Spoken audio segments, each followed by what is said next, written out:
আজিও অসম্পূৰ্ণ গুৱাহাটীৰ বহু প্ৰত্যাশিত টেক সিটি কিয় স্তব্ধ হৈ পৰিল গুৱাহাটীৰ টেক সিটি প্ৰকল্পৰ কাম-কাজ ইয়াৰ আৰৰ ৰহস্য কি 2018 চনৰ পৰা 5 বছৰে সম্পূৰ্ণ নহল এই টেক সিটি নিৰ্মাণৰ কাম ইয়াৰ আৰত আছে নেকি কিবা বিত্তীয় অনিয়ম বা খেলিমেলি কিয় বেংক অফ মহাৰাষ্ট্ৰই 2.81 কোটি টকা জৰিমনা বিহিলে এমট্ৰনক এই এমট্ৰনেই গুৱাহাটীৰ টেক সিটিৰ নিৰ্মাণৰ দায়িত্বটো আছে আৰু যি অনিয়ম সংগঠিত হোৱা বুলি আমি কলো সেই অনিয়ম সংগঠিত হোৱাৰ সময়ত এমট্ৰনৰ পৰিচালন সঞ্চালক আছিল অসমৰ মুখ্য বন সংৰক্ষক অৰ্থাৎ PCCF MK যাদৱ সকলো সামৰি আমাৰ এই বিশেষ প্ৰতিবেদন 2018 চনৰ জানুৱাৰীত তদানীন্তন মুখ্যমন্ত্ৰী সৰ্বানন্দ সোণোৱালৰ নেতৃত্বত অসমত বিজেপি নেতৃত্বাধীন চৰকাৰে কামৰূপ জিলাৰ বঙৰাত 100 একৰ ভূমিত টেক সিটি বুলি জনাজাত তথ্য প্ৰযুক্তি অৰ্থাৎ IT পাৰ্ক আৰু ইলেক্ট্ৰনিক মেনুফেকচাৰিং ক্লাষ্টাৰ চমুকৈ EMC বিকশিত কৰাৰ বাবে এটা প্ৰস্তাৱ হাতত লৈছিল আজিৰ তাৰিখলৈকে অসম চৰকাৰৰ প্ৰতিষ্ঠান Assam electronic development corporation limited চমুকৈ এমট্ৰনে হাতত লোৱা গুৱাহাটীৰ উপকণ্ঠত বহুল প্ৰচাৰিত বহু কোটি টকাৰ প্ৰকল্পটোৰ কাম কেতিয়া সম্পূৰ্ণ হ'ব সেয়া কোনেও নাজানে গুৱাহাটীৰ বহু প্ৰত্যাশিত হাইটেক সিটি প্ৰকল্পৰ কাম-কাজ আৰ্থিক অপব্যৱহাৰৰ বাবে অনিশ্চয়তাৰ মাজত সোমাই পৰিছে বুলি গুৰুতৰ অভিযোগ উত্থাপিত হৈছে তদানীন্তন মুখ্যমন্ত্ৰী সৰ্বানন্দ সোণোৱালে কেন্দ্ৰীয় মন্ত্ৰী ৰবিশংকৰ প্ৰসাদৰ সৈতে 2018 চনৰ 1 ফেব্ৰুৱাৰীত ৰাজ্যিক বিজ্ঞান প্ৰযুক্তি আৰু তথ্য প্ৰযুক্তি মন্ত্ৰী কেশৱ মহন্তৰ উপস্থিতিত গুৱাহাটীত অনুষ্ঠিত হোৱা গ্লোবেল ইনভেষ্টৰ্ছ সামিটৰ দুদিন পূৰ্বে কামৰূপ জিলাৰ বঙৰাত টেক সিটি প্ৰকল্পৰ আধাৰশিলা স্থাপন কৰিছিল ভাৰতত ইজৰাইলৰ ৰাষ্ট্ৰদূত ডক্টৰ ৰন মালকায়ো 2020 চনৰ 4 নৱেম্বৰ দিনা এই টেক সিটি ভ্ৰমণ কৰিছিল ইয়াৰ পাছতেই এই প্ৰকল্পটোৱে আন্তঃৰাষ্ট্ৰীয় পৰ্যায়ত চৰ্চা লাভ কৰিছিল অৱশ্যে 5 বছৰ পাৰ হৈ গ'ল আৰু টেক সিটি সম্পূৰ্ণ হোৱাৰ কোনো লক্ষণ এতিয়ালৈকে দেখা পোৱা নাই এটা শেহতীয়া আভ্যন্তৰীণ অডিটে প্ৰকল্পটোৰ অনিশ্চিত অৱস্থাৰ আঁৰত হোৱা বিত্তীয় খেলিমেলি বা ধাৰাবাহিক অনিয়মৰ বাবে এমট্ৰনক দোষাৰোপ কৰিছে গুৰুত্বপূৰ্ণ কথাটো এই যে সকলো অনিয়ম তেতিয়া সংঘটিত হৈছিল যেতিয়া বৰ্তমানৰ PCCF MK যাদৱ এমট্ৰনৰ পৰিচালন সঞ্চালক হৈ আছিল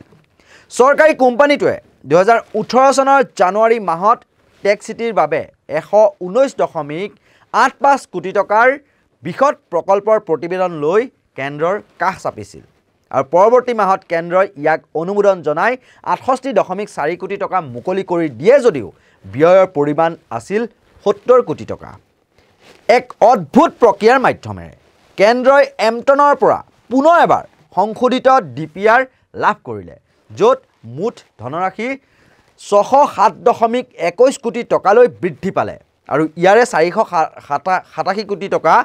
IT পাৰ্কৰ বাবে প্ৰস্তাৱ কৰাৰ বিপৰীতে বাকি 119.85 কোটি টকা EMRC প্ৰকল্পৰ বাবে প্ৰস্তাৱ কৰিলে এমট্ৰনে ইয়াৰ উপৰিও কোম্পানীটোৱে 2021 চনত IT পাৰ্কৰ বাবে 487.37 কোটি টকাৰ ঋণ বিচাৰি বেংক অফ মহাৰাষ্ট্ৰৰ কাষ চাপিছিল আমি পুনৰ উল্লেখ কৰিছো EMRC প্ৰকল্পটোৰ বাবে কোম্পানীটোৱে কেন্দ্ৰৰ পৰা 68.4 কোটি টকা লাভ কৰাৰ লগতে ব্যয়ৰ পৰিমাণ আছিল 70.4 কোটি টকা কেন্দ্ৰীয় চৰকাৰে 25 কোটি টকা মুকলি কৰাৰ বিপৰীতে ৰাজ্য চৰকাৰে 2017-18 চনত নিজাকৈ 16.71 কোটি টকাৰ পুঁজিৰ লগতে কোম্পানীটোৱে নিজেই 26.23 কোটি টকা ফান্ডিং কৰা বুলি দেখুওৱা হৈছিল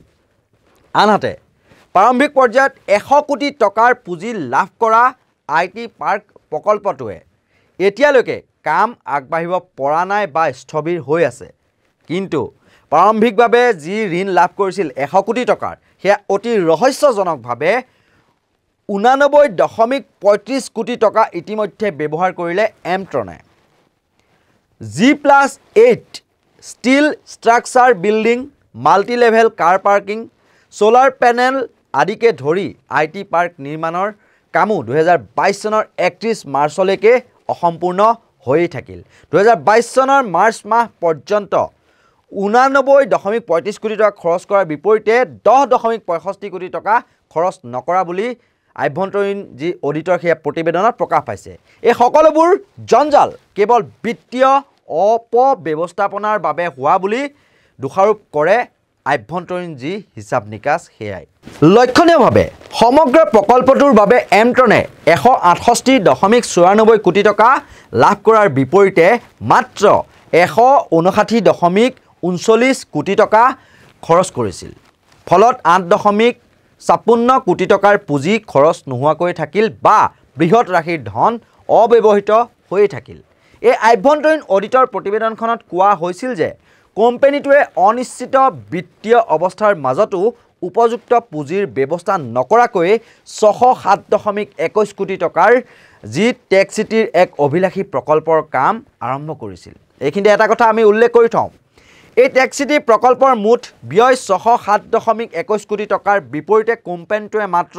168.4 কোটি টকাহে ইতিমধ্যে লাভ কৰিছে অৰ্থাৎ মুঠ খৰচ বা ব্যয়ৰ 27.67% ধনহে লাভ কৰিছে অৰ্থাৎ 2022 চনৰ মাৰ্চ মাহলৈকে বাকি 447.82 কোটি টকা লাভ কৰিবলগীয়া আছিল কেন্দ্ৰৰ পৰা পুনৰ এবাৰ আমি উল্লেখ কৰিছো কোম্পানীটোৱে 168 কোটি টকা লাভ কৰাৰ বিপৰীতে 159.39 কোটি টকাহে ব্যয় কৰিলে আৰু 2022 চনৰ মাৰ্চ মাহলৈকে 8.65 কোটি টকা ব্যয় নোহোৱাকৈ আছিল এনেকৈ পিছুৱাই গৈ থকা হৈছে প্ৰকল্পটোৰ কাম-কাজ ডাঙৰ প্ৰশ্নটো হৈছে প্ৰকল্পটো কিয় স্তব্ধ হৈ পৰিল অডিট ৰিপৰ্টত প্ৰকাশ পাইছে যে কেন্দ্ৰীয় চৰকাৰৰ অনুমোদন পত্ৰ অনুসৰি এমট্ৰনে এছপিভি গঠন কৰাত ব্যৰ্থ হোৱাৰ ফলত 25 কোটি টকাৰ বেলেন্স ফাণ্ড মুকলি কৰা নহল 2019 চনৰ জুলাই মাহত মূল যিটো প্ৰজেক্ট তাৰ পৰা আঁতৰি এটা বিভ্ৰান্তিকৰ পদক্ষেপত মনোনিৱেশ কৰে এমট্ৰনে মূল পৰিকল্পনাৰ পৰা বিচ্যুত হৈ G+8 G+3 still structure building আৰু আন্তঃৰাষ্ট্ৰীয় ইণ্টাৰনেট গেটৱে প্ৰকল্পকে ধৰি আইটি পাৰ্কৰ কামত মনোনিৱেশ কৰাৰ সিদ্ধান্ত লৈছিল এমট্ৰনৰ এনে অপৰিকল্পিত আৰু বিভ্ৰান্তিকৰ পদক্ষেপৰ লগতে ধনৰ উৎসৰ অভাৱৰ বাবে টেক চিটি প্ৰকল্পটো 5 বছৰতকৈ অধিক সময়ৰ পাছতো অসম্পূৰ্ণ হৈ আছে কিয় স্থবিৰ হ'ল এই সমূহ কাম-কাজ কেনে বিত্তীয় অনিয়ম বা খেলিমেলিৰ বাবে স্থবিৰ হ'ল প্ৰকল্পৰ কাম-কাজ কিয় এমট্ৰনৰ ফালৰ পৰা লোৱা হৈছিল বিভ্ৰান্তিকৰ পদক্ষেপ এমট্ৰনৰ সেই সময়ৰ পৰিচালন সঞ্চালক তথা বৰ্তমানৰ PCCF MK যাদৱ তদন্তৰ আওতালৈ আহিবনে ইয়াৰ এক সঠিক তদন্ত হ'বনে নে ৰজাঘৰৰ আশীৰ্বাদ পুষ্ট হোৱাৰ সুবাদত হাৰি যাব নেকি এনেবোৰ প্ৰশ্ন উত্থাপন হৈ অহাৰ সময়তে পোহৰলৈ আহিছে অন্য এক খবৰ এমট্ৰনক বেংক অফ মহাৰাষ্ট্ৰই 2.81 কোটি টকাৰ জৰিমনা বিহিছে এক অডিট ৰিপৰ্টত প্ৰকাশ পাইছে যে এমট্ৰনে এই প্ৰকল্পৰ বাবে বেংক অফ মহাৰাষ্ট্ৰৰ পৰা 400 কোটি টকাৰ ঋণ বিচাৰিছিল আৰু 2021 চনৰ জুলাইৰ পৰা ছেপ্টেম্বৰ মাহৰ ভিতৰত বেংকটোৱে 100 কোটি টকা তেওঁলোকক মুকলি কৰি দিছিল সেই কথা আমি আগতে উল্লেখ কৰিছিলোঁ ঋণৰ চুক্তিত অসম চৰকাৰৰ পৰা অপ্ৰত্যাহাৰযোগ্য নিশ্চয়তা বাধ্যতামূলক কৰা হৈছিল যিটো 2021 চনৰ অক্টোবৰৰ ভিতৰত এমট্ৰনে লাভ কৰাত ব্যৰ্থ হৈছিল 2021 চনৰ আগষ্ট আৰু 2022 চনৰ এপ্ৰিল মাহত এমট্ৰনৰ অনুৰোধৰ পিছতো অসম চৰকাৰে প্ৰয়োজনীয় নিশ্চয়তা প্ৰদান কৰিব নোৱাৰাৰ কথা উল্লেখ কৰা হৈছে ফলস্বৰূপে বেংকে 2022 চনৰ ছেপ্টেম্বৰ মাহত অধিক ঋণ প্ৰদান কৰাৰ প্ৰক্ৰিয়াটো বন্ধ কৰি দিছিল বাকি থকা ঋণৰ ওপৰত অতিৰিক্ত শাস্তিমূলক সুদ হিচাপে 2.81 কোটি টকাৰ জৰিমনা বিহা হৈছিল এমট্ৰনক সুদ পৰিশোধ কৰিবলৈ এমট্ৰনে 2022 পৰা 2023 চনৰ ভিতৰত কমেও 8.25 কোটি টকাৰ বাৰ্ষিক অতিৰিক্ত ৰাজহৰ প্ৰয়োজন হৈছিল কিন্তু 2017 চনৰ পৰা 2022 চনৰ ভিতৰত এমট্ৰনৰ বাৰ্ষিক অতিৰিক্ত ৰাজহ আছিল মাত্ৰ 1.46 কোটিৰ পৰা 2.10 কোটি টকাৰ ভিতৰত অৰ্থাৎ কোম্পানীটোৰ বিত্তীয় অৱস্থা তেনেই শোচনীয় বুলি এই কথাৰ পৰাই প্ৰমাণিত হৈছে এইটোৰ পৰাই পুনৰ এবাৰ প্ৰমাণিত হ'ল যে বিত্তীয় সুপৰিকল্পনাৰ যথেষ্ট অভাৱ বা খেলিমেলিৰ বাবেই 2.81 কোটি টকা অতিৰিক্তভাৱে জৰিমনা হিচাপে ভৰিবলগীয়া হ'ল এমট্ৰনে এনে বিত্তীয় অনিয়মৰ আঁৰত কোন কিয় এনেবোৰ বিত্তীয় অনিয়ম বা খেলিমেলিৰে চলি আছে এমট্ৰন এনেবোৰ বিত্তীয় অনিয়ম বা প্ৰকল্পৰ লেহেমীয়া গতি পোহৰলৈ অহাৰ পাছতো কিয় ৰাজ্য চৰকাৰৰ অধীনৰ এই প্ৰতিষ্ঠানেই বৃহৎ প্ৰকল্পৰ কামৰ নিবিদা লাভ কৰি আহিছে তাৰ সকলোবোৰ পৰিস্ফুট হৈ উঠিব যেতিয়া এক তদন্ত হ'ব ইয়াৰ আৰু এনে ধৰণৰ যিসমূহ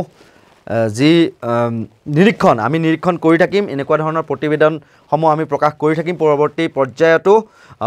তথ্যভিত্তিক আৰু আমাৰ এই প্ৰতিবেদন প্ৰস্তুত কৰি উলিয়ালে জ্যেষ্ঠ সাংবাদিক সন্দীপ শৰ্মাই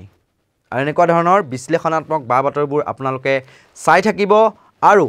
আজি আমাৰ সৈতে সহায় সহযোগিতা আগবঢ়ালে video' journalist Parthapratim Bordoloi video' editor ৱাৰিয়ে আৰু ইয়াৰ লগে লগে মই কল্পজ্যোতি শইকীয়াই বিদায় লৈছোঁ চাই থাকিব নৰ্থ ইষ্ট নাও ধন্যবাদ